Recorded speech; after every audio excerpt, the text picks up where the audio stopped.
Mabuti naman at sumama ka sa akin para naman malibang-libang ka. Salamat. Wala yun.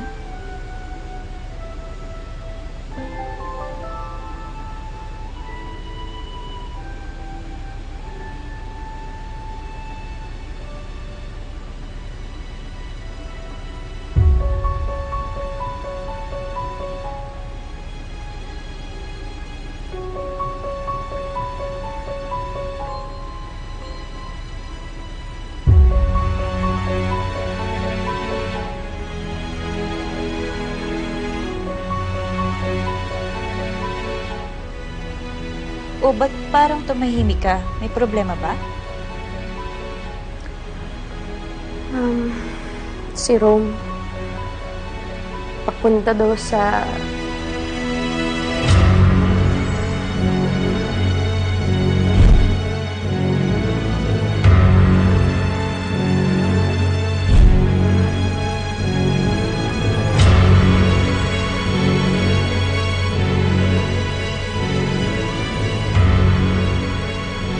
Okay ka lang?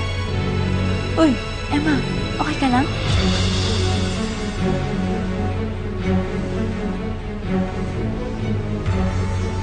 Ito.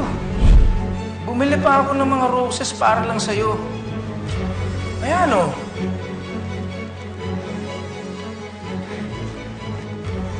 Hindi mo na, meron pa ako isang surprise para sa'yo. Yeah, wow. May surprise pa ako para sa'yo. Oh. Ayan. Na-engrave ko pa yung pangalan mo dyan. Oh. Diba? Diyos ko po, hindi totoo to. Si Georgia ang babae ni Rome?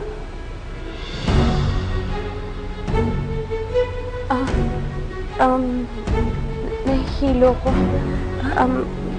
Pupunta muna ako ng comfort room. Excuse me, ate. Excuse me.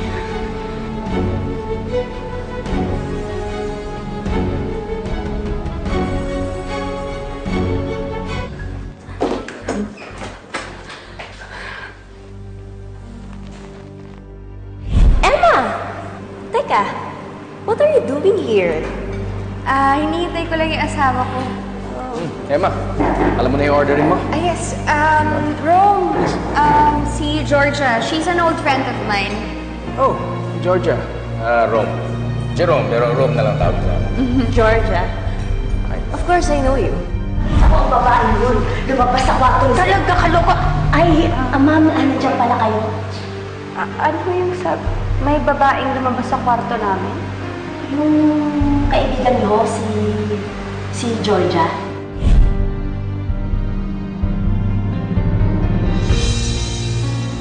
Alam na lahat kung ano ka. Pop-pop, mistress, kabit. Sinabi ang hindi totoo yan eh. Dahil may boyfriend ako. Okay na. Tuyo rin, mamaya.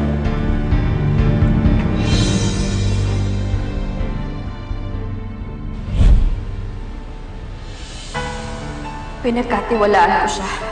Tinuring ko siyang kaibigan, pero all this time, siya pala ang ahas sa asawa ko. Ang tanga-tanga ko. Huwag kang papayag na masira ng ibang babae ang buhay mo. Huwag kang pumayag na maagaw ng ibang babae ang asawa mo. Intindihan mo ko? Tama si nanay. Kailangan kong maging matatag para sa amin ang anak ko. Para sa pamilya ko. Sana bigyan niyo pa po ako ng lakas ng loob para harapin ito.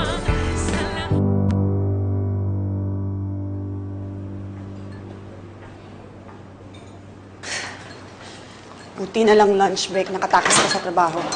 Receive ko yung mga text mo. Sorry ha, hindi ako nakapag-reply. Sabi ko na nga ba eh. May hindi gagawin maganda yung babaeng yan.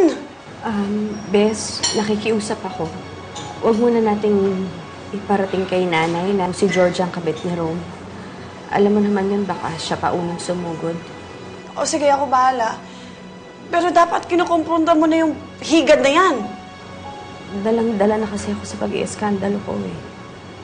Gusto ko sana may dala na talaga akong bala bago ko gawin yun. Siguraduhin muna natin si Georgia talagang kabit ni Rome. Ledge. Kinaibigan ka pa talaga, ha? Ang tanga-tanga ko nga eh.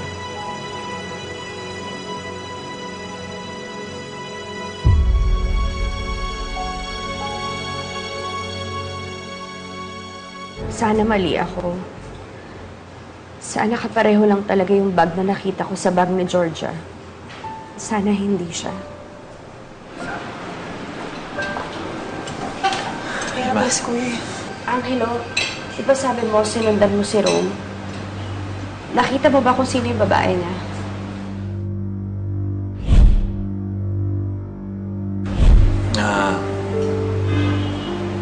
Hindi eh. Pasensya na. Sige, mauna na ako.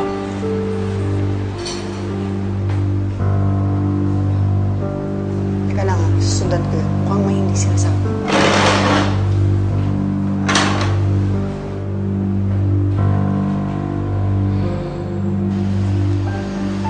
Kuya! Kuya! Kuya! Kuya, ano yon? Alam kong may nakuha kang pictures. Bakit ayaw mong ipakita? Ayoko nang saktan si Emma. Eh, nasasaktan na nga siya, di ba? Maawa ka naman sa kanya.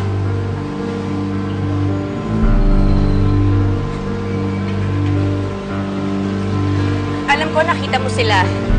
Saan mo sila nakita? Angelo, magsabi ka ng totoo. Nakita mo si Georgia, di ba? Hindi ko nasundan sa room. Pasensya na. Pupuntahan ko si Georgia. Emma! Emma, hindi pa ito yung tamang panahon. Wala kang matibay na pruweba. Baka kung ano pang magawa mo sa babaeng yun. Wala akong pakialam! Gusto ko lang itanong sa kanya kung paano nila nagagawa sa akin to! Kung bakit nila ako sinasaktan ng ganito!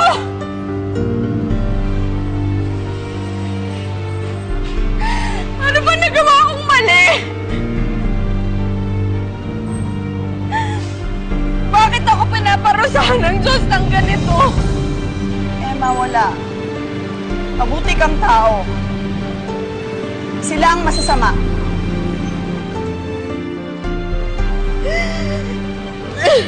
Bakit ganito? Bakit ako pinapahirapan ng ganito? Bakit nila ako niloko? Mga hayop sila! Ayop! Ayop!